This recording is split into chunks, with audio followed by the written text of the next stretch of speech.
그럼 기도하고 시작하도록 하겠습니다. 손 모으고 눈 감고 기도하시겠습니다. 하나님 아버지 감사합니다. 오늘 골로새서 2장 1절부터 5절 해석을 함께 들으려고 합니다. 주님,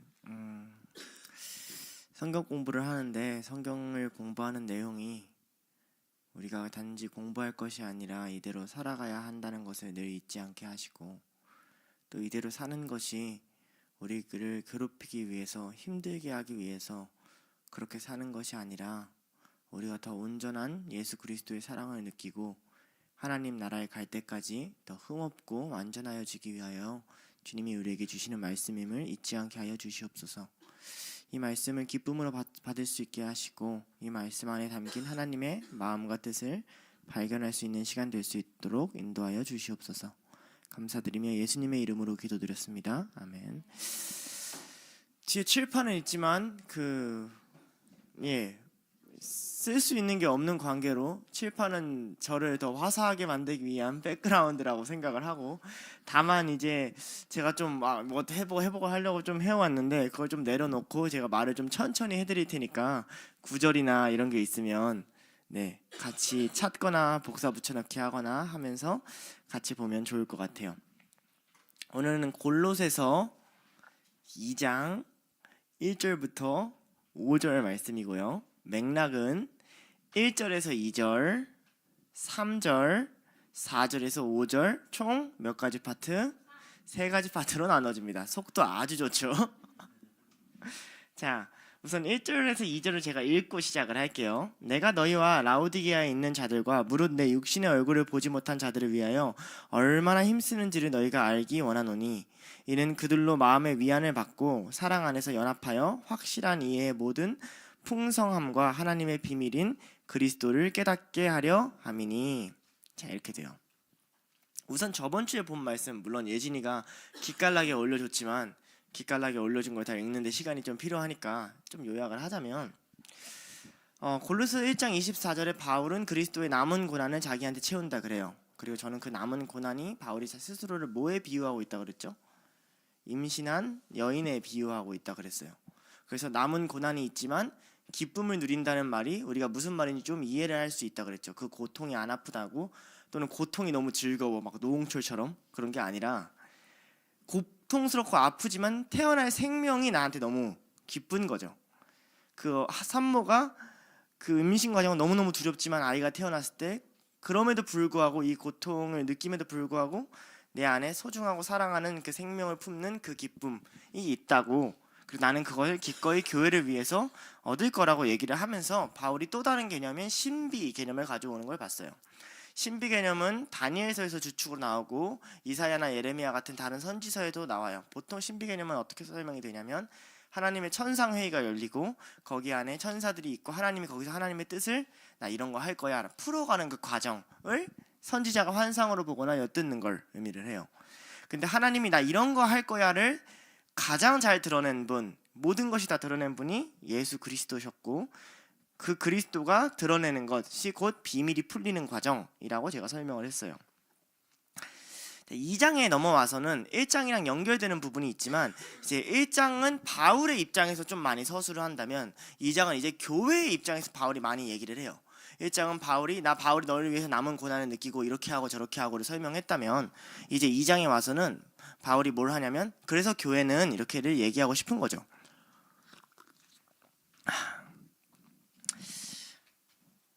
자, 그러면서 조금 더 구체적으로 바울이 말하고 있는 그 대상이 어디인지를 설명을 해요. 골로새서 1장 2절에 보면 그 편지의 대상을 골로새에 있는 성도들이라고 한단 말이에요. 그래서 우리가 1장만 읽으면 골로새서는 이름 그대로 골로새 교회에만 쓰는 편지인가 보다 라고 말을 하지만, 바울이 앞에서도 조금씩 힌트를 줘요. 자, 1장 6절에 보면 복음이 어디에 이르죠? 너희들에게, 그리고 또 천하로 퍼져나가죠. 그래서 복음이 한 지역에서 사방으로 퍼져나가는 그 과정이 있음을 설명을 해요. 마찬가지로 이 편지도 너희 혼자한테만 그냥 품어두고 맞아 이건 우리들만을 위한 편지가 아니라 사방으로 퍼져나가기 원하는 바울의 마음을 담고 있죠. 그러니까 2장 1절에 보면 내가 너희와 라오디게아에 있는 자들과 더 나아가 나를 보지 못하는 자들이라고 쭉쭉쭉 확장의 감을 볼 수가 있어요. 이해가 되죠? 자, 일단 지역을 좀 설명을 할게요. 펜이 없으므로 여러분의 빈약한 상상력에 모든 걸 맡기겠습니다. 자, 이스라엘 여기 있어요. 이스라엘. 자, 여기 어디? 이스라엘. 자, 이스라엘 옆에 있는 바다를 뭐라 그러죠? 이스라엘 옆에 있는 큰 바다. 자, 그렇지. 메디테리안. 지중해가 여기 있어요. 지중해. 그죠? 지중해 아래쪽에 있는 대륙이 뭐예요? 모르죠? 아프리카예요. 지중해 아래쪽에 있는. 지중해 위쪽에 있는 대륙이 뭐예요? 유럽이에요. 그죠? 됐어요. 아, 좋아요. 여기 다시 뭐라고요? 이스라엘. 여기 아래쪽 대륙이 뭐라고요? 아프리카 이쪽 끝에 있는 나라가 어디게요? 이집트. 알겠죠? 여기 어디? 여기 어디? 자, 여기는 뭐? 그래요. 여기는 뭐? 지중해. 좋아요. 됐어요? 자, 요쪽에 지금 우리에게는 터키라고 부르는 땅이 있어요. 유럽은 여기 있고 여기에 뭐 있다고? 터키. 옛날 이름은 아시아라고 불렸어요. 우리가 아시아가 아니고 원래 여기가 아시아였어요. 지금은 소아시아라 불러요. 너무 웃긴 명칭이죠. 그러니까 지금 우리를 아시아라 불러버리니까 여기는 그냥 작은 아시아다라고 소아시아. 근데 그때는 그냥 여기 아시아였어요. 지금은 터키라고 부르는 지역이에요. 자, 요 지역에 바울이 아마 감옥에 있을 거라 추정되는 곳은 요 지역 서쪽 끝, 그러니까 유럽 대륙을 건너가기 바로 전 에베소에서 아마 바울은 골로새 편지를 썼을 거예요. 요 에베소로부터 동쪽으로 좀 가면 있는 곳이 골로새예요. 오케이? 자, 요 골로새 지역이 어떻게 생겼냐면요. 자, 여기를 이제 줌할 거예요. 자, 골로새 줌했어요. 자, 골로새가 여기 있어요. 그죠? 골로새가 여기 있는데 골로새 옆에 이렇게 언덕이 하나가 있어요. 큰 산이 하나가 있어요. 그리고 그 산을 끼고 도시가 3개가 있어요. 몇 개? 3개. 당연히 그 중에 하나는 골로새예요. 그죠? 골로새가 여기에 있고 이쪽 서쪽에 있는 도시가 라오디게아예요. 그리고 이쪽 북쪽에 있는 도시가 히에라볼리예요. 그래서 터키 가면 막 터키 탄산칼슘 온천 막 이런 거 있어요. 여행 뭐 안 보시죠? 그래요. 뭐 있어요. 그런 여행. 그 지역이 다 요 지역이에요. 온천수가 흐르고 찬물이 흐르는 저. 그래서 요 세 지역은 이 산 하나로 이렇게 묶여 있어요. 이해가 되시나요? 산이 여기 있으면 골로새 여기 있고 라오디게아 여기 있고 히에라볼리 여기 있고 산 있고. 성지순례 갔다 온 혜인이는 조금 이해가 되시죠? 히에라볼리, 라오디게아, 골로새. 생각이 안 나죠? 네, 그래요. 자, 그래서 어떻게 그냥 이해하면 좋냐? 산을 끼고 있긴 하지만 보통 사람들이 그냥 이 지역을 하나로 퉁쳐서 이해하는 그런 문화가 있어요. 문제는 이거예요. 그런데 각 도시마다 경제적 빈부격차나 사는 활동 방식이 굉장히 달랐어요.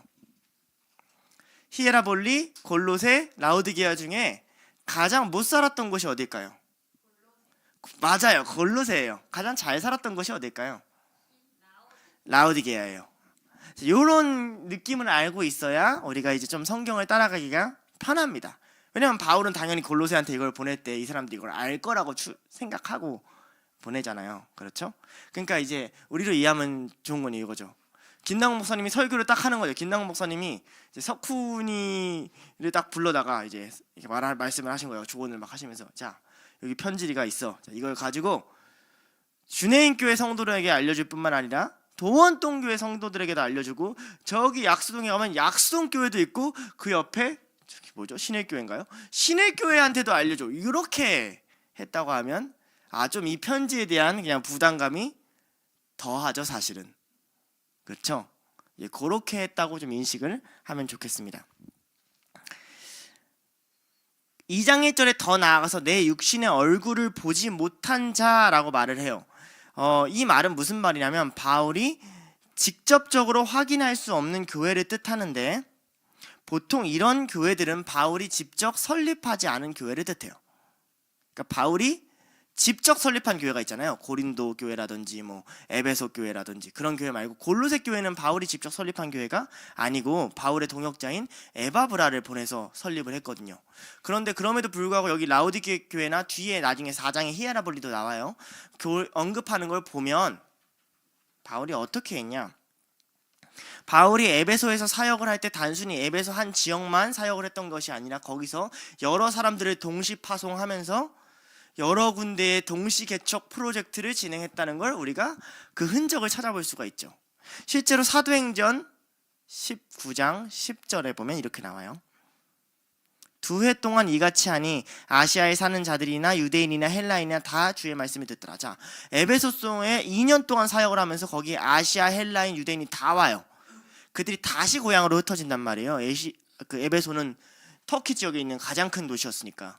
그럴 때 에바브라 같은 사역자를 보내서 그들이랑 같이 돌아가서 거기서 교회를 세우게끔 했다는 거죠. 동시파송과 여러 가지를 세웠다는 거예요. 자, 여기서 적용점 하나 짚고 넘어갈게요.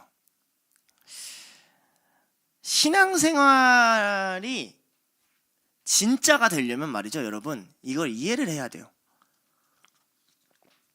이걸 이해를 못하니까 우리는 신앙생활이 맨날 좀 가짜가 돼요.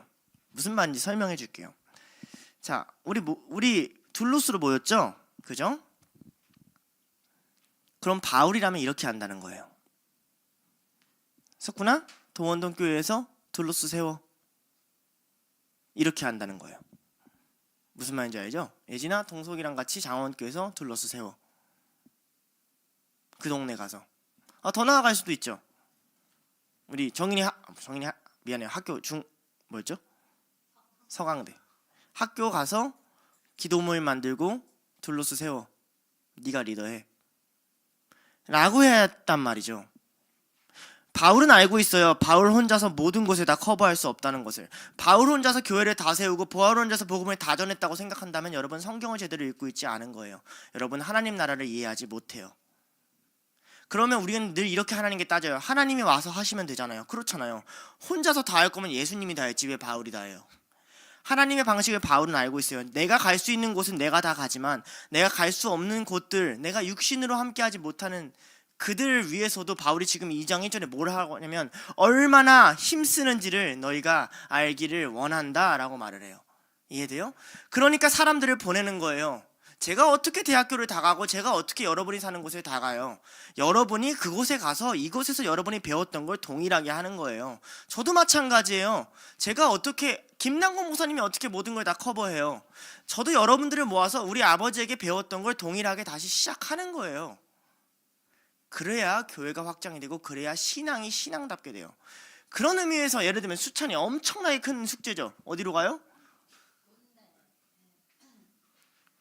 해보라는 거예요. 죽이 되든 밥이 되든. 우리가 왜 신앙이 무너지는 줄 알아요? 군대 가서 나 혼자 큐티 하는 건 잘하는 거야 라고 갑자기 가르친 적도 없고 배운 적도 없는 다른 신앙의 면모를 만들어버려요. 무슨 말인지 알죠? 이곳은 막힌 곳이니까, 이곳은 세상이니까 나 혼자 여기서 기도하는 것만으로도 제대로 된 신앙생활이야, 이런 식으로 생각을 해요. 아니에요. 가서 복음 전하라, 제자 삼아라, 너네들의 삶을 따라서 살게 해라, 너희들 곁에서 영향을 받게 해라 라고 말한 게 하나님 말씀이었고, 그걸 지키는 게 성경을 지키는 거지, 너 혼자 잘 말씀 읽고 큐티해라 이런 본문이 있어요? 아니에요. 없어요. 자, 그게 제 궁극적인 목표예요. 제가 있건 없건 여러분 한 사람 한 사람이 다 둘로스를 세울 수 있는 공동체, 그럼 여러분들이 진짜 둘로스가 될 수 있다고 생각해요. 그 실력과 그게 성숙할 때까지는 각자 타이밍과 그것은 다르겠지만 궁극적으로 그건 제가 꿈꾸는 목표가 아니라 사실 하나님이 꿈꿨던 목표라 생각해요. 교회 안에 성도를 불러 모으고 그들을 자라게 하고 그들을 흩어서 각 지역으로 퍼뜨려서 다시 교회를 세우게 하는 것, 거기에서 다시 정착하고 그 사람들과 어울리면서 삶으로 그리스도인을 살아내게 하고 그 그리스도인을 중심으로 거기서 교회가 세워지는 것. 그렇게 세워진 대표적인 교회가 뭔지 알아요? 로마 교회예요. 바울이 간 적도 없고 건득 적도 없는 교회. 육신의 얼굴을 보지 못한 자를 위해 서로 힘써라. 제가 여러분이 이해하기 편한 말로 바꾸면 어딜 가나 여러분이 있는 곳에 내가 그러했듯이 둘로스가 세워져야 된다라는 말이에요. 자, 그런데 특별히 라오디게아에 있는 성도들을 언급해요. 왜 그런지 여기만 보면 정확히 알 수는 없어요.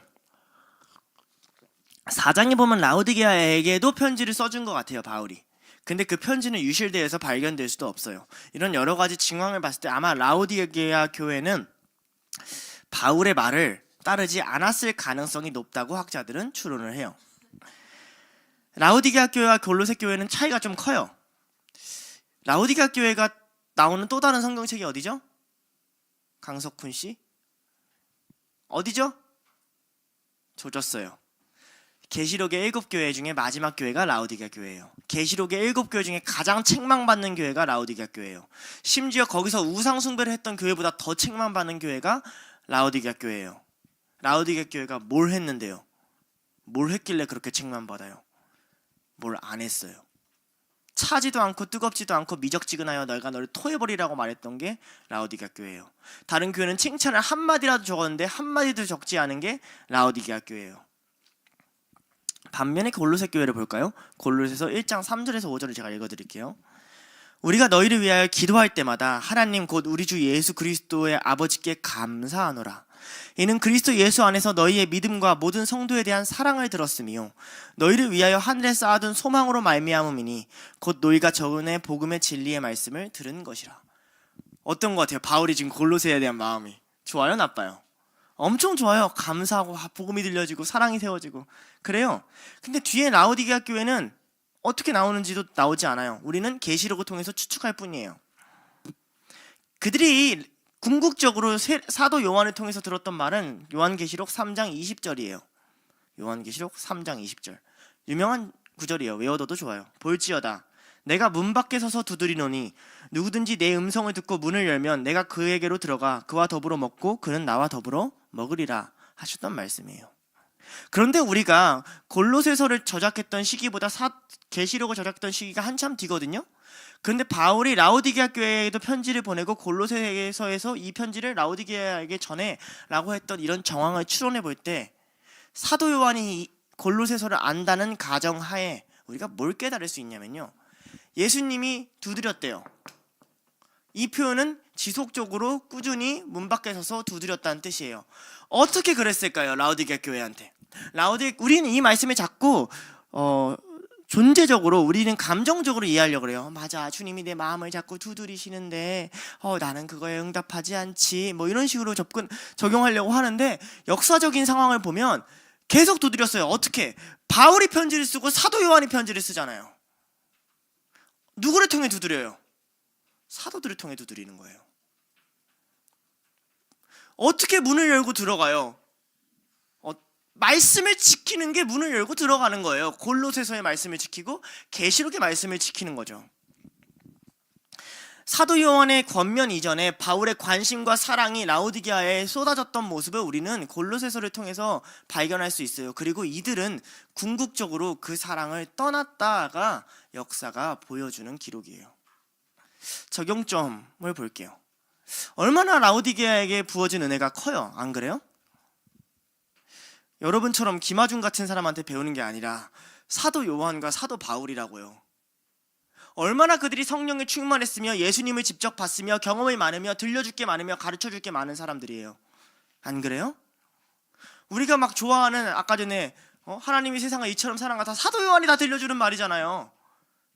우리가 은혜 받고 배우는 사도 바울이 들려주는 말이잖아요. 듣지 않아요. 두드림의 문을 열지 않아요. 받은 은혜가 족함에도 라오디게아 교회는 골로새 교회가 되지 못해요. 여러분, 이걸 알아야 돼요. 하나님이 여러분을 어떻게 두들기시냐고요? 하나님이 여러분을 사람을 통해서, 말씀을 통해서 두들기세요. 영적인 두드림은 갑자기 여러분 마음에서 그래, 이번에는 문 좀 열어볼까? 라는 그런 평온한 방식으로 되지 않아요. 세워준 자가 말씀 안에서 순종하라는 걸 순종하지 못하면 결코 두드림에서 문을 열 수가 없어요. 외부의 두드림에 우리가 알아서 마음의 문을 여는 거예요. 하나님이 우리의 마음의 문을 열게 하는 게 아니고요. 자, 바울은 그 라우디게아 교회와 보지 못한 교회와 골로새 교회에게 뭘 하기를 원하냐면 자기가 힘쓰고 있음을 알기를 원한다 그래요. 이건 조금 웃긴 표현이에요. 바울이 너무 약간 속상했을까요? 내가 이렇게 노력하는데 아무도 몰라주고 내가 좀 이렇게 좀 애쓰고 있는 것 좀 알아주라, 이런 의도였을까요? 그 전에 우리가 좀 생각해야 되는 건, 바울이 그 전에 골로새서 1장에서 골로새 교회한테 좀 이것 좀 알아라 라고 말하는 게 있어요. 골로새 1장 9절 10절과 27절이에요. 한번 볼까요? 1장 9절에서 10절. 이로써 우리도 듣던 날부터 너희를 위하여 기도하기를 그치지 아니하고 너희로 하여금 모든 신뢰에 향한 지혜와 총명의 하나님의 뜻을 아는 것으로 채우게 하시고 주께서 합당하게 행하여 범사에 기쁘게 하고 모든 선한 일에 열매 맺게 하여 하나님을 아는 것을 잘하게 하고. 자, 누구를 알아라? 하나님을 알아라. 그죠? 자, 골로새 1장 27절. 하나님이 그들로 하여금 이 비밀의 영광이 이방인 가운데 얼마나 풍성한지를 알게 하려 함이라. 하나님이 그 영광이 얼마나 풍성한지 알게 하려 하신다, 이렇게 얘기하죠. 근데 그거랑 전혀 약간 연관되지 않은 것 같은 나의 수고를 알아줘라, 이렇게 얘기를 해요. 자, 이것은 1장 27절 바로 윗 구절에 자기가 얼마나 힘쓰는지를 알아줘라 라는 말이거든요. 여기서 힘쓰다라는 말은 애를 쓰다, 수고하다 라는 뜻으로, 내가 저번에도 말씀해 드렸지만 운동선수가 경기를 다 끝마치기 위해서 힘을 쥐어 짜는 걸 의미를 해요. 축구 선수가 축구하다가 골 좀 먹혔다고 아이씨 나 안 해 이러면 안 되잖아요. 그죠? 지금 내가 이 경기에 질 것 같아, 막 4대0이야. 그래도 한 골이라도 넣어야 좀 덜 부끄럽지 하고 끝까지 뛰잖아요. 그 힘씀을 이야기를 해요. 1장 29절이죠. 이렇게 얘기를 해요. 이를 위하여 나도 내 속에서 능력으로 역사하시는 이의 역사를 따라 힘을 다하여 수고하노라 하고 바로 이어져서 내가 지금 수고하는 걸 알기를 원한다 라고 얘기를 해요. 그 이유를 이제 2절에서 설명을 하죠. 바울은 그 이유를 3가지를 통해서 설명을 해요. 바울이 고생하는 걸 아는 게 골로새 교회한테 무슨 유익이 있을까요? 우리는 2절을 통해서 3가지를 발견할 수 있어요. 근데 이 말을 다른 말로 해볼게요. 샘터즈기가 여러분을 위해서 고생하는 걸 아는 게 여러분에게 무슨 유익이 있을까요? 목사님이 여러분을 위해서 고생하는 걸 아는 게 여러분에게는 무슨 유익이 있을까요? 제가 여러분 때문에 어떤 힘든 일을 겪고 어떻게 애쓰는지를 아는 게 여러분에게는 무슨 유익이 있을까요? 무슨 유익이 있으니까 바울이 알기 원한다고 말하는 거거든요. 3가지 유익이 있어요. 첫 번째, 마음의 위안을 받고. 자, 여기서 마음을 위로하다 라는 뜻인데, 위로하다, 파라클레오예요. 적어줄 수도 없고 파라클레오예요. 바울이 굉장히 좋아하는 동사예요. 바울이 뭔가를 권면하거나 끝나거나 마칠 때 주로 종종 쓰는 말이에요. 파라클레오. 누가도 굉장히 좋아해요. 파라클레오라는 이 단어는 2파트가 있어요. 파라와 클레오가 있어요. 파라는 몸으로부터 라는 뜻이에요. 클레오는 부르다 라는 거예요. 이런 거죠. 파라클레오라는 위로하다라는 동사가 어떤 동사냐면 이진아 이게 파라클레오예요. 어떤 곳으로부터 그 사람을 부르는 것, 이런 거죠. 이진이가 막 저기서 막 나는 뭐 요즘 인생도 꼬이고 뭐 좌절과 절망에서 막 자빠져 있어요. 그럼 우리가 생각하는 위로는 뭐예요? 막 이거잖아요. 막 그냥 코를 그냥 꿰뚫어 버리고 싶은 소리 내는 거잖아요. 그게 성경에서 말하는 위로가 아니에요. 성경에서 말하는 위로는 이거예요. 황희진, 정신 차려. 날 봐. 하나님 살아계셔. 불러내다. 굳이 우리로 가장 이해하기 좋은 표현은 이런 거죠. 집에 가가지고 우울하다고 나가기 싫다고 막 방에 처박혀 있는 애 전화해가지고 나와 예배드리자. 나와. 파라클레오예요. 불러내다. 하나님께 위로를 받고 싶으세요? 실제로 하나님 이렇게 위로하세요. 구약이나 신약을 보면. 근데 성경의 비밀이 좀 풀리죠. 하나님은 위로하시는 하나님이라고 하는데 맨날 그 사람들에게 막 모세야 네가 있는 곳은 거룩한 곳이니 신을 벗어라 이렇게 말씀을, 이 목소리는 아니겠지만 그게 파라클레오예요. 그게 위로예요. 절망 속에 빠져서 아무런 부르심도 없고 아무런 목적도 없는 인생에 그 이름을 불러내서 하나님의 뜻을 보여주는 것. 자, 그런 거죠. 지금 골로새 교회한테는 심각한 문제가 있어요. 사실 이단이 들어왔고 그 이단이 교회를 휘저어놓고 있어요. 바울이 이렇게 하는 거야. 내가 그 누구보다 지금 너네를 위해 애쓰고 있어. 이게 왜 위로가 돼요? 그 자체로 위로가 있지만 그 사람들이 깨닫게 되는 거죠. 아, 여기 없는 사람도 애쓰고 있구나. 우리도 정신 차려야 되는구나. 너희의 정신을 불러내기 위함이야 라고 한번 이 본문을 읽어보세요. 위로라고 쓰지 말고. 이해가 되죠? 우리가 왜 리더와 세우신 자의 수고를 알아야 돼요? 그래야 우리가 위로를 얻어요. 우리가 우리의 상황에서 불러냄을 받아요. 아, 지금 누군가 나를 위해서 어마무시하게 희생하고 있구나. 정신 차려야지. 바라클레오, 마음의 위안을 받고. 두 번째, 사랑 안에 연합하여. 바울은 그들이 연합하기를 원해요. 사랑 안에서 연합한다라고 말을 하는데, 자, 일단 첫 번째로 바울과 그들의 연합이 있죠. 그죠? 멀리서, 육신이 없지만 멀리서도 함께 하려는 바울의 씨름이 있고, 그리고 그 소식을 들어서 그 동참하려는 바울의 연합이 있어요. 그런데 바울은 서로도 연합하기를 지금 굉장히 바라고 있어요. 여기서 재밌는 건 어디서 연합하냐고 하냐면 사랑 안에서 연합한다고 해요. 우리는 그냥 이 본문을 읽을 때 그렇지, 사랑 안에서 연합해야지 하고 넘어가지만 골로새서 전체 맥락을 보면 그렇진 않아요. 골로새서 1장을 한번 볼게요. 다시. 자, 골로새서 1장 2절 어디 안에서? 찾아봐요. 그리스도 안에서. 자, 1장 2절 체크해놓고, 자, 1장 8절 어디 안에서? 자, 1장 14절 어디 안에서? 1장 28절 어디 안에서? 그리스도 안에서. 이해가 돼요? 성령 안에서, 그리스도 안에서, 아들 안에서, 성령 안에서. 근데 갑자기 2장으로 와서 뭐 어디 안에서? 사랑 안에서. 자, 그럼 괄호치고 그 앞에는 뭐가 있을까요? 누구의 사랑? 그리스도의 사랑. 왜 그걸 알 수가 있어요? 자, 1장 2절 다시 돌아갈게요. 그리스도 안에서 뭐 했어요? 사랑을 들었죠. 보여요? 1장 8절 성령 안에서 뭘 알렸어요? 뭘 알렸어요? 1장 8절에? 사랑을 알렸어요. 그죠? 너희에 향한 사랑을. 1장 13절에 사랑의 아들의 나라로 옮기셨으니 그 아들 안에서 라고 얘기를 해요. 자, 유일하게 28절이 없어요. 그걸 가져오는 게 2장 2절이에요. 그리스도 안에 있다는 게 뭐냐? 너희가 사랑 안에 서로 연합하는 거야. 너희가 사랑으로 서로 연합해야 되는 이유가 뭐냐? 그래야 그리스도 안에 있기 때문이야. 이게 바울에게는 유기적으로 연결되는 개념이거든요. 사랑 안에 연합한다는 건 바울이 갖고 있는 교회론이 투영된 거죠. 바울이 왜 그들과 연합하려고 해요? 내가 한 번도 본 적 없고 육신으로 만난 적 없는 그들을 왜 바울이 섬기려고 해요? 그리스도 안에 같이 있다, 한 몸으로 있다고 바울은 인식하고 있기 때문에 그래요. 바울의 수고와 애씀을 그들이 인식을 하면서 그들은 뭘 깨닫게 되냐면, 아, 교회라는 게 이런 거구나. 함께 있지 않아도 사랑 안에서 연합할 수 있는 곳이구나 라는 걸 깨닫게 된다는 거예요.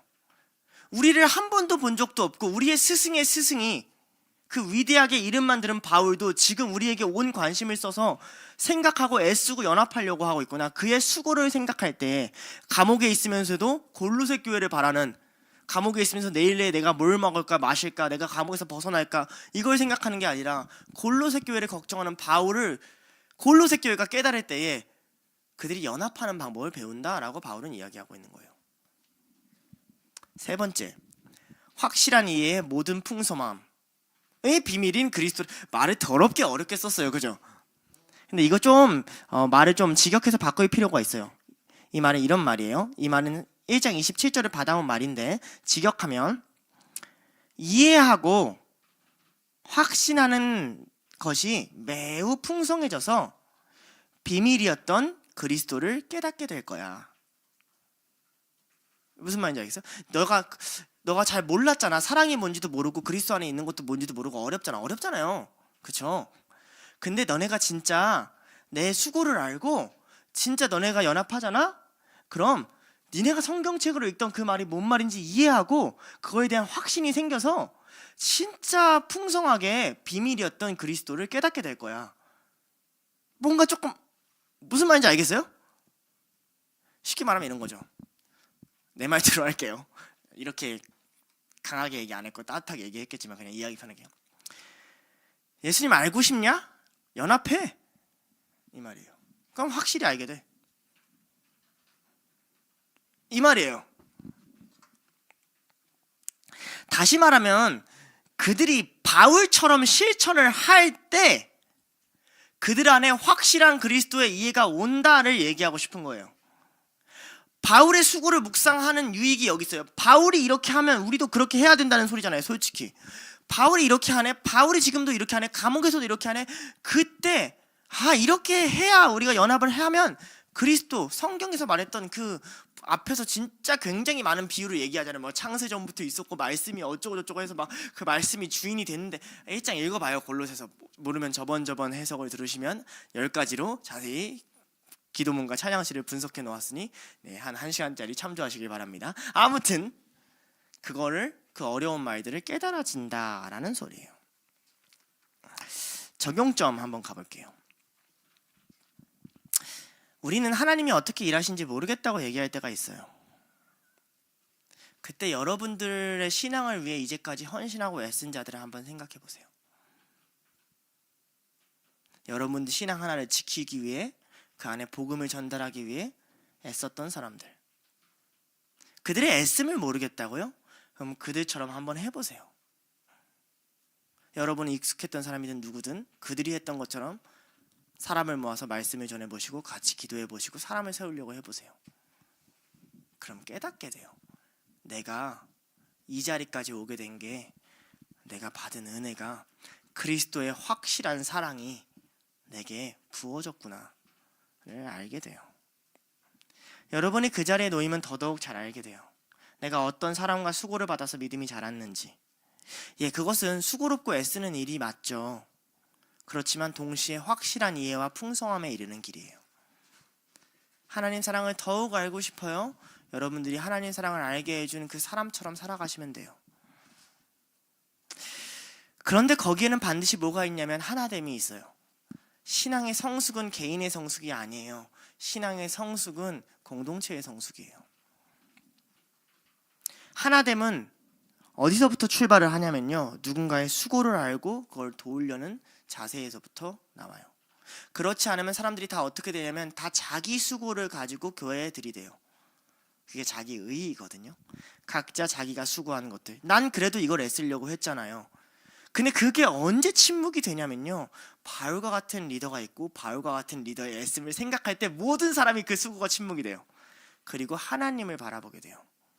우리가 연합을 잘못했구나. 저렇게 애를 쓰는 게 맞았는데.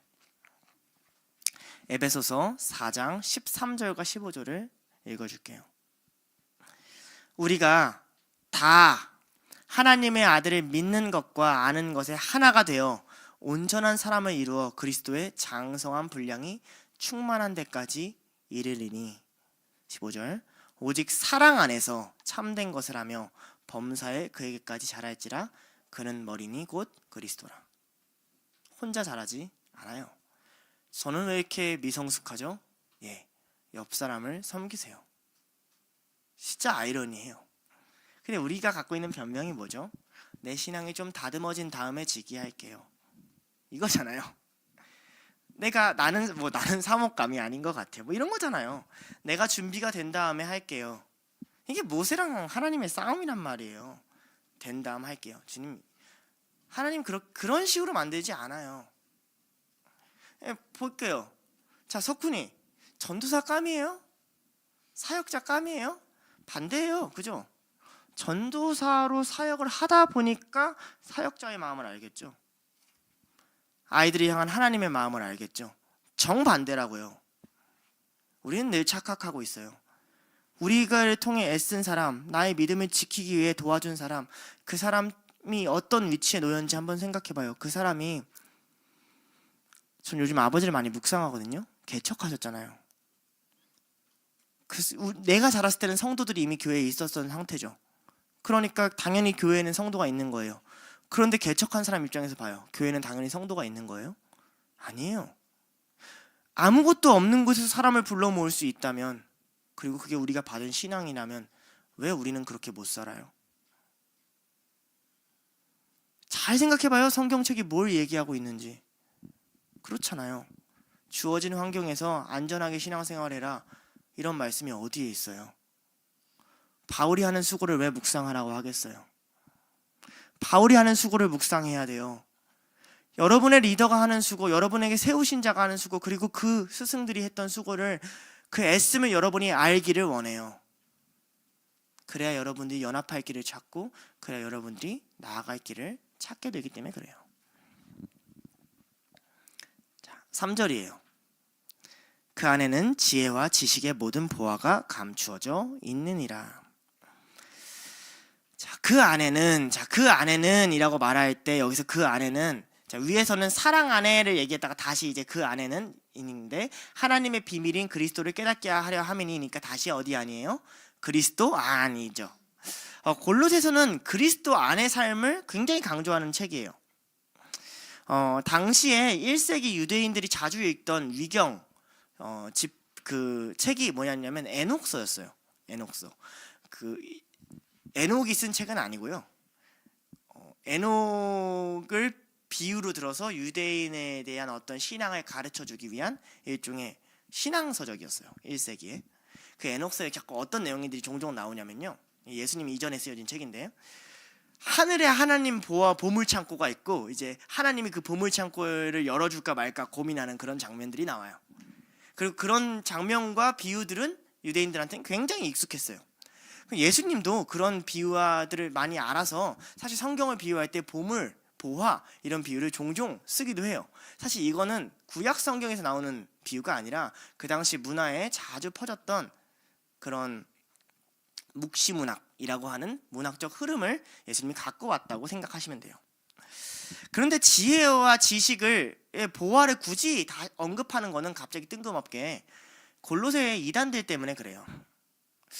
골로새의 이단들은 자꾸 어떻게 신앙생활을 하게끔 원했냐면요, 예수 그리스도가 아닌 다른 어떤 것, 어떤 율법적인 행위, 그들이 제시했던 대표적인 행위 중에 하나가 채식주의 이런 거,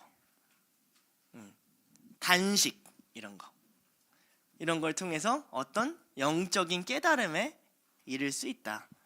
굉장히 특이하죠. 불교적이면서. 그러면서 어떤 율법주의와 신비주의를 결합한 형태를 종종 설파했다고 해요. 그게 정확히 골로새 이단인지는 모르지만 이런 부류의 영지주의의 기록들을 보면 그래요. 그러니까 아이러니하게도 그 이론들이 찾아왔을 때 그거를 따라가는 사람들은 그리스도 안에 있는 삶을 점점 잃어버리게 되는 아이러니가 생긴 거예요. 안 그러겠어요? 묵상하고 명상하고 막 채식하고 단식하고 하면 내가 뭔가 영적인 걸 누리는 것 같고, 저기 하정이한테 물 좀 주세요. 누리는 것 같고, 내가 뭔가 하나님의 뭔가 특별함을 체험하는 것 같은데, 기도원에만 계속 머물러 있으면, 예를 들면 결국에는 그리스도 안에 있는 삶에서 벗어나게 되더라가 바울이 말하고 싶은 요지예요. 그 보물과 신비, 너네들이 깨닫고자 하는 지혜, 하나님 말씀을 도무지 모르겠어요. 그러면서 막 어떤 영적인 체험이 아니야 라고 얘기하고 싶은 거예요. 우리는 그런 걸 쫓잖아요. 쫓는단 말이에요. 어떤 영적인 체험, 말씀해 주세요 주님.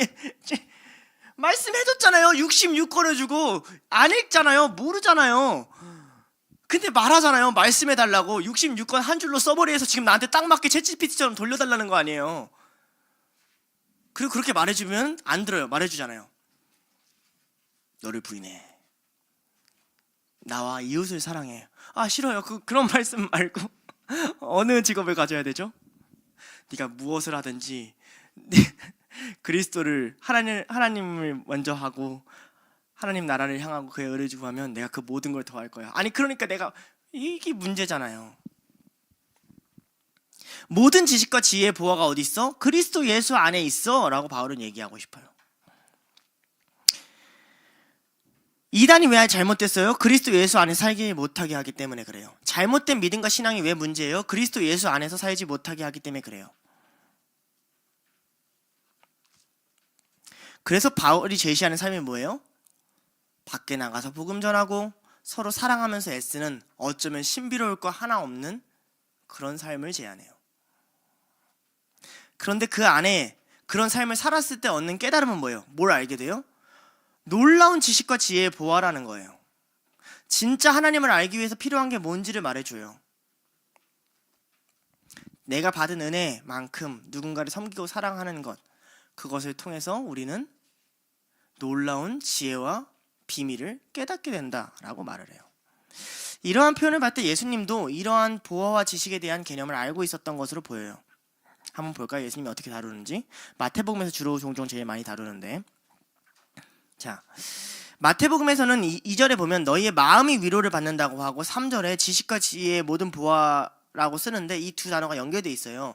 왜냐면 아까 말했다시피 이 마음은 감정이 아니라 정신을 의미하기 때문에 그래요.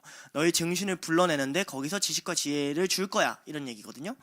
자, 곧 생각을 의미해요. 마태복음 6장 19절에서 21절을 한번 볼게요. 마태복음 6장 19절에서 21절.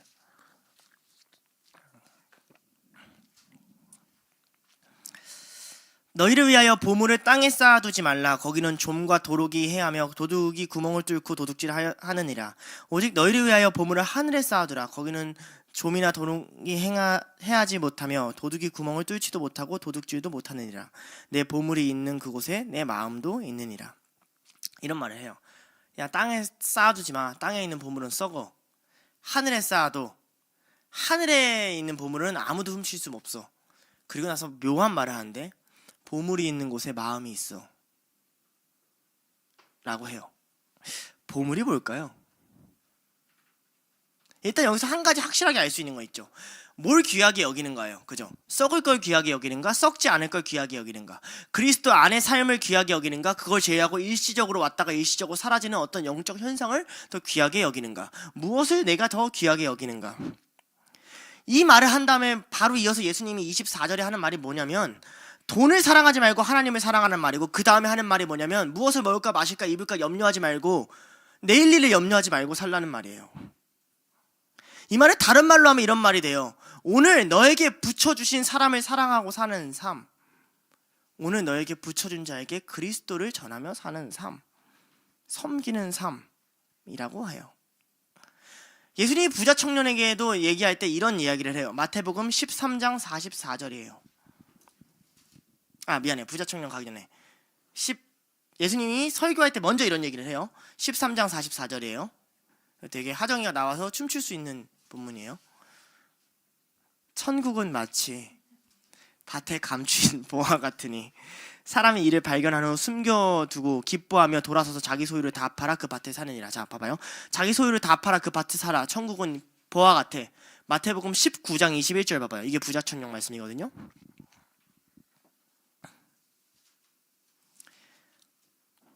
예수께서 이르시되 너가 온전하고자 할진대 가서 너의 소유를 다 팔아 누구에게 나눠줘요? 19장 21절 누구에게 줘요? 가난한 자에게 주라. 그리하면 하늘의 보화가 내게 있으리라. 그리고 와서 나를 따르라. 결국 뭘 이야기해요? 이 땅의 걸 어디에 팔아서 쓸 수 있는지가 하늘의 보화를 향하는지 안 하는지를 결정한다라고 얘기를 하고 있어요. 형제를 사랑하는 것, 자신의 것을 내어주는 것, 하나 되기 위해서 바울처럼 헌신하는 것, 삶을 모두 들여 주님을 따르는 것, 그것들은 예수 그리스도라는 엄청난 보물을 얻게 하는 통로예요. 반대로 얘기해 볼게요. 예수님은 분명 물질과 하나님을 겸하여 섬길 수 없다라고 말하셨어요. 야고보는 분명 염려는 파도와 같아서 우리의 믿음을 의심 가운데로 밀어넣는다 그랬어요.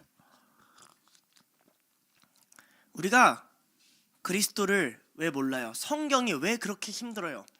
하나님의 어마무시한 사랑이 있다고 그걸 딱 받아들이는 순간은 너무너무 위로가 되고 좋은데, 그 사랑이 사라지지 않게 내가 그리스도 안에 살게끔 하려면 그걸 제외한 모든 것들을 다 배설물로 여겨야지만 그 안에 거할 수 있기 때문에 그래요. 바울이 이런 삶을 구하는 것은 바울이 그것을 얻었기 때문에 그래요. 기꺼이 드릴 수 있는 어마무시한 어떤 지혜, 어떤 지식이요?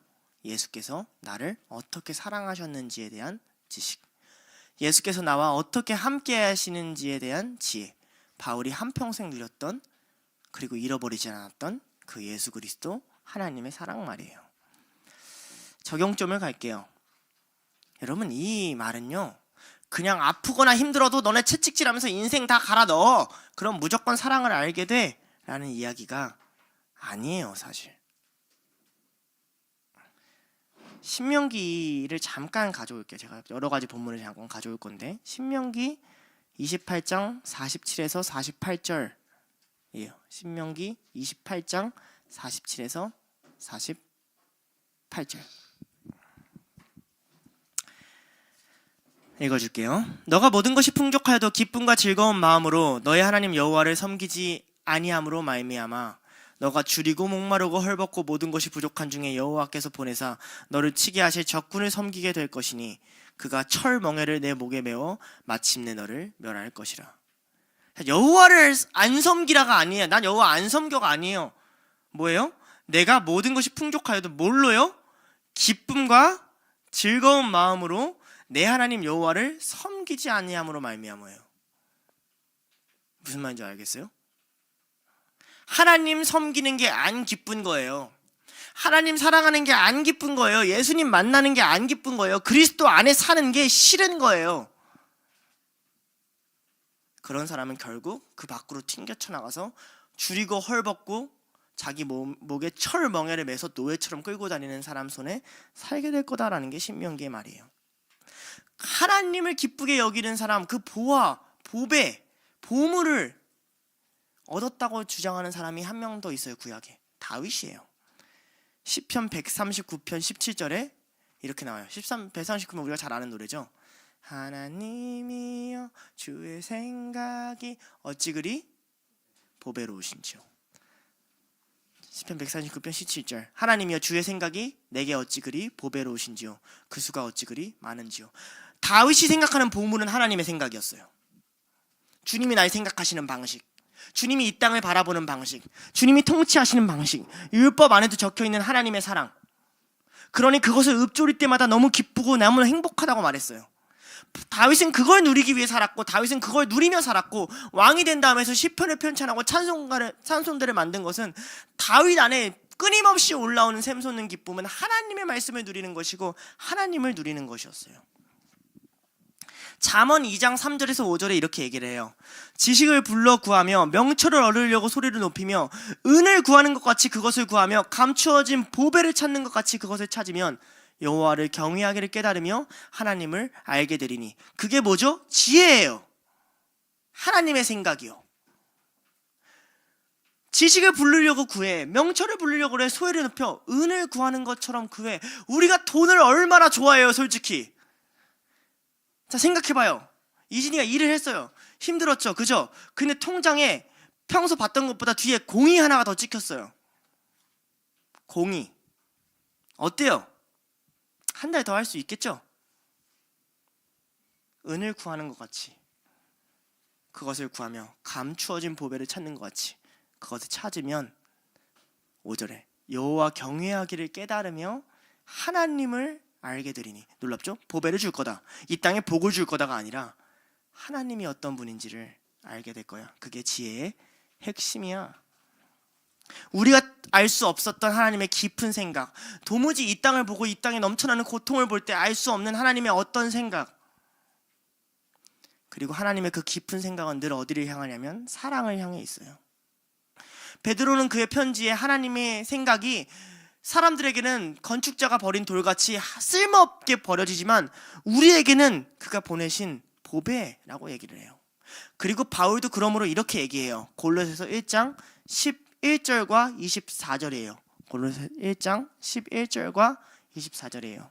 11절 그의 영광의 힘을 따라 모든 능력으로 능하게 하시며 뭘로요? 기쁨으로 모든 견딤과 오래 참음에 이르게 하시고.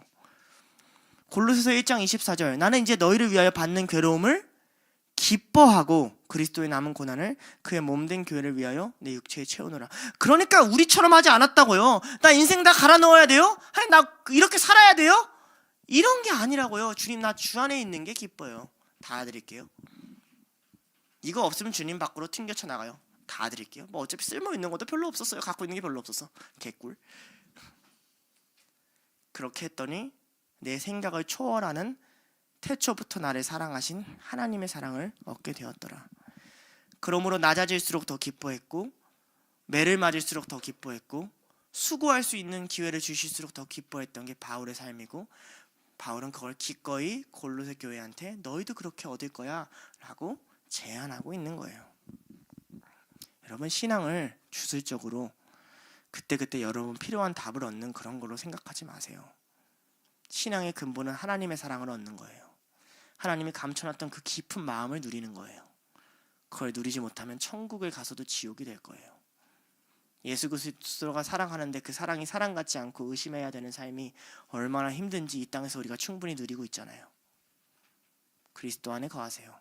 그를 위해서 하나가 되고 모든 것을 드릴 수 있는 사람이 되길 바라요. 4절과 5절이에요. 거의 다 했어요. 4절과 5절 읽고 지나갈게요. 내가 이것을 말함은 아무도 교묘한 말로 너희를 속이지 못하게 하려 함이니 이는 내가 육신으로 떠나 있으나 심령으로 너희와 함께 있어 너희가 질서 있게 행함과 그리스도를 믿는 너희의 믿음이 굳건함을 기쁘게 봅니다. 자, 이제 바울은 권고를 하고 좀 이제 이걸 좀 주의해라고 이제 경계할 점을 알려주는데, 교묘한 말로 속이지 못하게 하래요. 교묘한 말, 파타노로기아. 안 적어도 돼요. 나도 뭔 말인지 잘 몰라요. 근데 해석해 줄게요. 그럴듯한 말, 설득력 있는 주장이에요. 이 말이 어떤 뜻이 있는 거냐면, 이제 아테네나 그리스 사람들이 토론을 자주 했잖아요. 한쪽 토론하고 한쪽 토론할 때 아직 증명되진 않았으나 굉장히 그럴 가능성이 높은 주장을 뜻하는 말이에요.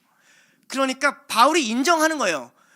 에바 브라이언트 소식을 딱 들어놓고, 야, 얘네들 참 체계를 정교하게도 짜왔네, 그럴듯하게 들리겠네를 인정해줘요. 교묘한 말이. 여러분, 이게 문제예요. 세상이 우리를 속이려고 할 때 허무맹랑한 걸로 속이지 않아요. 그리스도 밖으로 끄집어내려고 할 때 아무런 의미 없는 걸로 끄집어내지 않아요. 오히려 뭐가 허무맹랑해요? 예수님이 허무맹랑해요. 십자가 짓고 다 죽으면 부활시키겠대요. 나를 위해 모든 걸 다 주면 내가 널 위해 모든 걸 다 주겠대요. 하나님의 아들이 널 위해 모든 걸 다 줬대요. 복음이 오히려 허무맹랑한 게 있고 미련해 보여요. 세상의 길은 지혜처럼 보여요, 늘.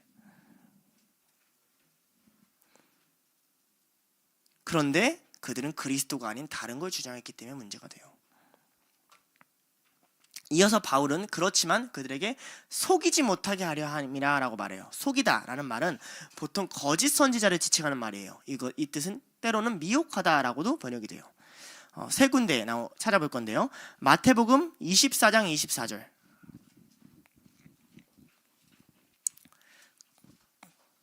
거짓 그리스도들과 거짓 선지자들이 일어나 큰 표적과 기사를 보여 할 수만 있으면 택하신 자들도 미혹하리라 할 때 미혹하다. 요한 2서 1장 7절. 요한 2서 1장 7절은 석훈이가 외울 거예요. 시작. 미혹하는 자가 세상에 젖었어요. 그죠? 미혹하는 자가 세상에 많이 나왔느니 이는 예수 그리스도를 육체에 오심을 부인하는 이런 자가 미혹하는 자니요 적그리스도니. 외웠죠? 여기서 미혹하다. 요한계시록 13장 14절. 짐승 앞에서 받은 바 이정을 행함으로 땅에 거하는 자들을 미혹하며 땅에 거하는 자들이 이르기를 칼에 상하였다가 살아난 짐승을 위하여 우상을 만들라 하더라. 계시록을 보면 적그리스도가 무섭지 않으세요? 미혹당하고 우리를 속이는 영이 있다는 게 두렵지 않으세요? 근데 너무 두려워하지 마세요. 바울 때부터 있었어요. 예수 그리스도의 시절부터 지금까지, 아니 모든 선지자의 시절부터 지금까지, 아니 아담과 하와부터 지금까지 거짓말하는 영과 미혹하는 영은 끊임없이 우리를 불러대고 있어요. 그들의 말은 늘 그럴듯해요. 우리가 그리스도 안에 거해야 되고 그리스도 안에 거하는 방법을 유지해야 되는 까닭은 단순히 그 안에 있는 사랑이 좋기만 해서는 아니에요. 그 밖에 뭐가 있는지 알기 때문이에요. 그 밖에 미혹하는 영이 있어요.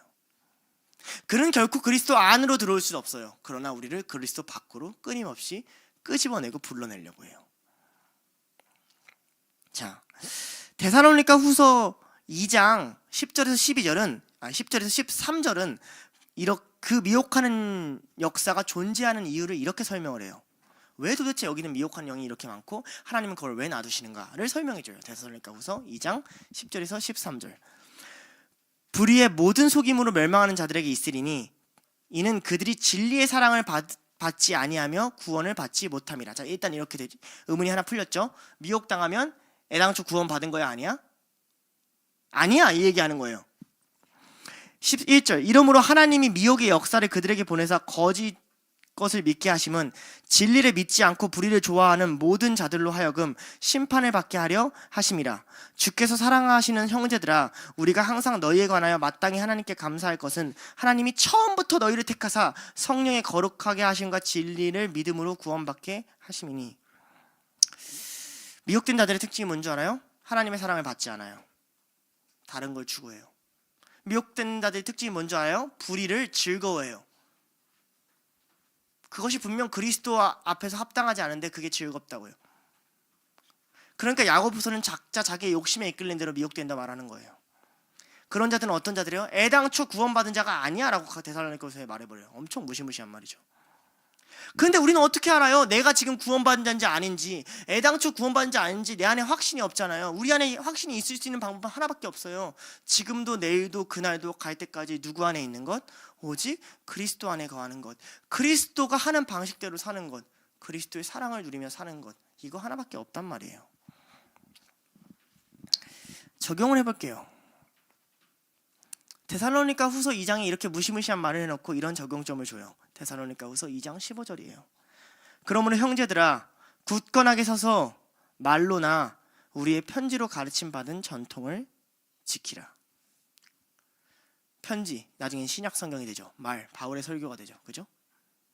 구약을 풀어낸 바울의 설교나 바울이 쓴 신약 성경을 지켜내라는 거예요. 말씀이 추구하는 바른 전통에 있는 것, 그게 내 신앙을 올바르게 유지해요. 여기에는 진리에 대한 사랑이 필요해요. 하나님께 사랑을 받고 또 하나님의 말씀을 사랑해야 돼요. 말씀을 지키기를 기뻐하는 자, 다윗같이 그걸 읊조리기 기뻐하는 자, 그런 자들에게만 미혹되는 영은 침투할 수가 없어요. 하나님의 말씀을 사랑하는 자는 반드시 하나님의 사랑을 받아요. 말씀을 지키려고 사는 사람은, 그래서 그걸 위해 형제를 사랑하는 사람은 그리스도의 마음을 알게 돼 있어요. 여러분 밖에는 반드시 미혹이 있어요. 그러니 그 무엇보다 하나님 사랑하기를 추구하시고 바라길 바라시고, 하나님 사랑한다는 것을 감정적인 태도로 여기지 마시고 말씀을 지키는 삶이라고 이해했으면 좋을 것 같아요. 5절에는 이렇게 얘기해요. 이는 이라고 시작하지만 사실 이 말은 때문에 비록 이렇게 번역하는 게 더 좋을 것 같아요. 자기의 안타까움을 담거든요. 바울은 여기서 육신과 심령을 구분해요. 육신은 살덩어리를 뜻하는 거고요. 이 심령은 푸누마, 영혼을 뜻해요. 그러니까 완전 다른 두 가지를 이분법적으로 나눠서 설명하고 싶어요. 육신으로는 내가 너희와 존재할 수 없다고 얘기를 해요. 바울은 지금 현실적으로 감옥에 있어요. 그렇죠? 가능하면 골로새 교회로 달려가서 이단들과 논박하고 거기서 설교하고 싶겠지만 그런 현실이 바울에게는 가능하지 않아요. 그의 몸은 갈 수가 없어요. 그리고 심지어 골로새 교회의 담임 목사였던 에바브라도 지금 누구 옆에 있어요? 바울 옆에 있어요. 그러니까 그곳을 다스리고 치리할 수 있는 리더진들이 사라진 그 공백을 틈타서 사탄이 거기에 미혹할 수 있는 이단을 쳐 넣었다는 상황이 벌어지는 걸 우리는 인식해야 돼요. 굉장히 두려운 일이죠. 그런데 바울은 심령으로 그들과 함께해요. 이 푸누마라는 단어를 인간한테 쓸 때는 하나님한테 쓸 때는 성령이지만 인간한테 쓸 때는 바울의 자아, 바울의 관심, 바울의 생각이 그렇게 멀지 않고 너희에 가까이 있다라고 이야기를 해요. 바울은 그래서 여기서 은유법을 써가지고 너희를 기쁘게 봄이라 라는 말을 써줌으로써 마치 그의 영혼이 직접적으로 거기 찾아가서 그들을 보고 있는 것처럼 비유를 들어줘요. 그만큼 바울이 그들과의 심적 거리감이 가깝다는 걸 설명해주고 있는 거예요. 골로새 교회는 어땠을까요? 골로새 교회는 이단들에게 픽픽픽 쓰러져서 바울에게 염려를 주는 교회였을까요? 아니에요. 골로새 교회는 빌립보 교회만은 못하지만 그래도 어마무시하게 훌륭한 교회 측에 속해요. 이단이 왔어요. 리더가 없어요. 공격이 와요. 아직 분별을 내릴 수가 없어요. 어떻게 해요? 여러분 삶이 그렇지 않아요? 리더가 있어요. 말씀을 들어요. 성경을 가르쳐요. 지금 이때는 괜찮잖아요. 이때는 괜찮아요. 나가요. 밖으로 나가. 가르쳐줄 사람이 없어요. 그때 이단처럼 미혹하는 영이 여러분을 잡아먹잖아요. 그렇죠? 오잖아요. 어떻게 해요? 어떻게 하고 있었을까요? 골로새 교회는. 바울은 도대체 골로새 교회에 뭘 봤을까요? 근데 기쁘게 봤대요. 자, 그럼 잘하고 있는 거예요? 못하고 있는 거예요? 뭔지 몰라도 잘하고 있었어. 뭔가 잘하고 있었어요. 그러니까 우리도 리더가 없고 아직 판단이 안 떨어질 때 이렇게 하면 잘하고 있는 거예요. 뭐 했을까요? 두 가지 했어요. 첫째, 질서 있게 행함. 두 번째, 그리스도를 믿는 믿음을 굳게 함. 이 말이에요. 하나는 질서 있게 행함, 두 번째는 굳게 함인데, 이 두 가지 표현은 군사 용어예요. 로마의 군대가 정렬을 맞춰서 바르게 서 있는 자세를 말해요. 이런 거죠. 아직 하나님의 판단이 오지 않았어요. 아직 내게 말씀으로 분별해 줄 사람도 주변에 없어요. 문제가 오고 미혹을 해요. 딱 바르게 서서 말하는 거예요. 어디 안 가나? 우린 어디 안 가. 우린 그냥 일단 가르친 거 옛날에 들었던 거나 다시 들어. 일단 지킬 거 지켜. 이게 새로운 하나님의 길인가 아닌가 나 몰라.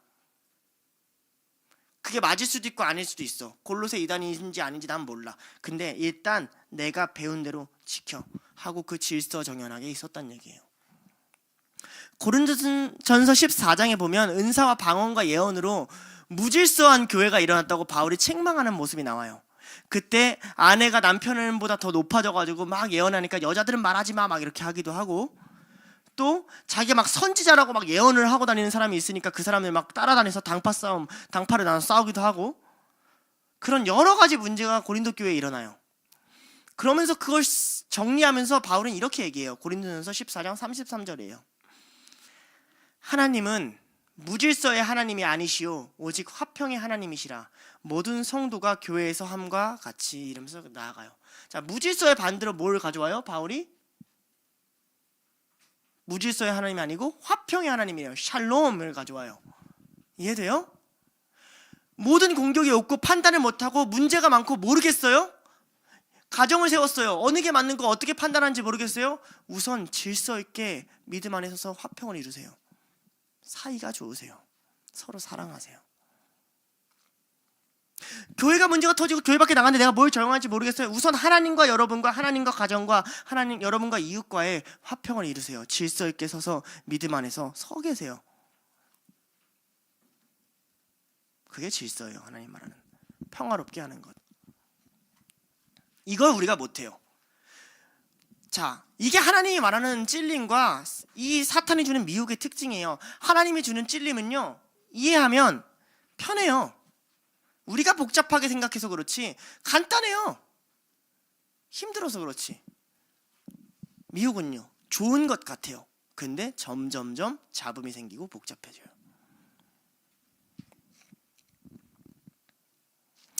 데살로니가후서 3장 8절에서도 무질서를 이야기하면서 전통을 무시한 자들을 이야기해요.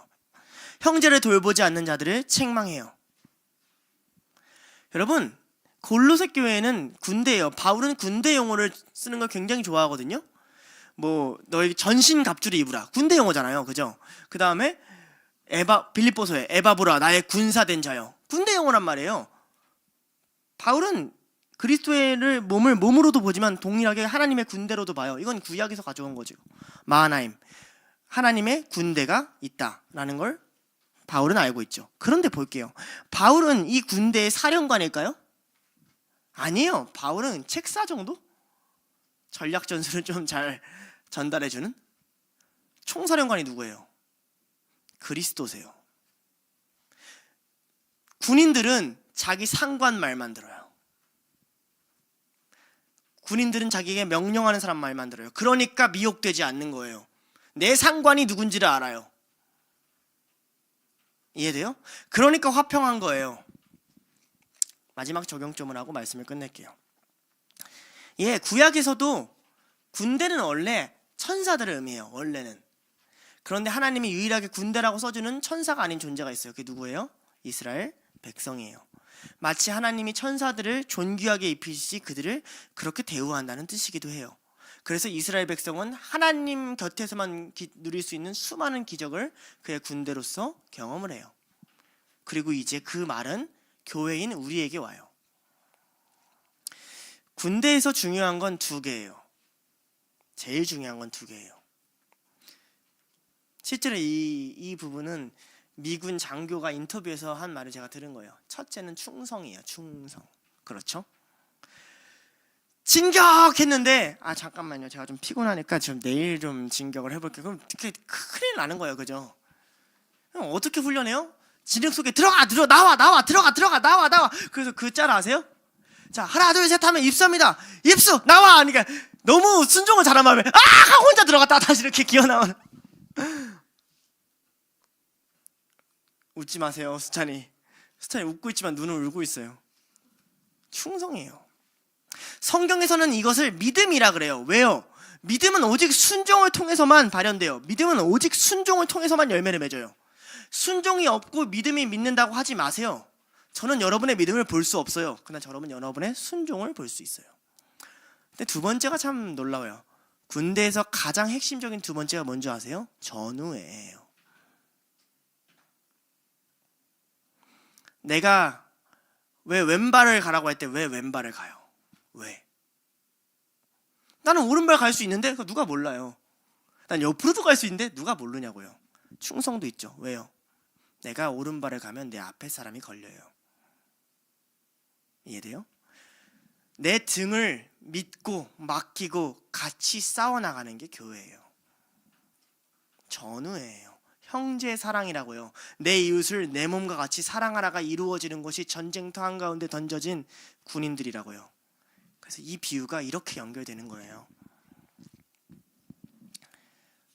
성경에서는 이런 삶을 자기 부인이라고도 해요. 바울은 디모데에게 훗날 이렇게 얘기해요. 디모데후서 2장 3절에서 4절이에요. 너는 그리스도 예수의 좋은 병사로 나와 함께 고난을 받으라. 병사로 복무하는 자는 자기 생활에 얽매이는 자가 하나도 없나니 이는 병사로 모집한 자를 기쁘게 하려 함이라. 이 두 가지를 하기 위해서 우리는 우리 생활에 얽매이면 안 돼요. 어쩌면 둘로스의 삶이 이런 걸지도 모르겠어요. 왜 나는 내가 연애하고 싶은 사람과 연애하지 못하고 왜 나는 가고 싶은 직장에 가지 못하는가? 하나님은 왜 나를 둘로스로 살게 하시는가? 예, 그게 군사예요. 그들이 얻는 유익이 뭐죠? 미혹되지 않는 것이고 그리스도 안에 거하는 것이에요. 그들이 얻는 불이익이 뭐죠? 자기 삶에 얽매이지 못하는 거예요. 군대는 그래요. 여기에 파견하면 거기로 나가야 되고 저기에 파견하면 거기로 나가야 돼요. 그러나 상관의 명령은 늘 나와 함께하며 나에게 명령하신 상관은 나를 절대 포기하지 않고 나와 함께 하신다고 하나님은 약속하세요. 마지막 때가 와요. 미혹하는 영이 와요. 여러분의 안에 있는 것들을 끄집어내서 하나님을 놓치게 할 거예요. 그래서 하나님은 교회를 세우시고 공동체를 세우셨어요. 그 시간에 기쁘게 사랑해 봅시다. 미혹을 두려워하지 맙시다. 사랑 안에는 두려움이 없습니다. 왜냐하면 함께 싸우기 때문입니다. 혼자 가는 밤길은 무섭지만 함께 여럿이서 가는 밤길은 무섭지 않은 것처럼 우리가 혼자 이 길을 헤쳐나가는 건 무섭지만 우리가 그리스도 안에 함께 거할 때 그 어떤 미혹도 유혹도 골로새 교회가 이겨낸 것처럼 함께 이겨낼 수 있음을 믿습니다. 기도하겠습니다. 하나님 아버지 감사합니다. 우리를 둘로스로 불러주시고 당신의 교회로 불러주셔서 감사합니다. 때로는 우리가 말씀이 너무 엄하여 우리 스스로를 자학하고 괴롭히며 하나님 말씀에 따라가려고 하지만 정작 하나님이 진짜 원하셨던 것은 그 사랑을 기뻐하고 그 사랑 안에 거하고 그 사랑 안에 붙들려 사는 삶인 줄 압니다. 그리고 그것은 나 혼자만 이루어야 되는 것이 아니라 우리 모두가 같이 이루어가야 되는 삶임을 배웠습니다. 주님, 우리는 주님의 군사이오니 우리의 사령관 되신 당신이 명하시는 대로 순종하겠습니다. 주님, 우리는 주님의 군사이오니 곁에 있는 병사를 함께 달려가는 주님의 선한 병사로 여기고 아끼고 섬기겠습니다. 그렇게 우리가 서로의 등을 내어주고 하나가 될 때 그 어떤 미혹과 유혹에도 이겨내며 말씀 앞에서 굳건히 믿음을 지키는 인생을 살아갈 수 있음을 고백합니다. 주님, 그 인생을 살아가는 우리에게 반드시 그리스도의 사랑과 마음이 무엇인지 알게 하시고 우리를 위해 애쓰는 사람들을 통해 하나님이 우리를 어떻게 사랑하시고 은혜를 베푸셨는가 기억하게 하여 주시옵소서. 감사드리며 예수님의 이름으로 기도드립니다. 아멘.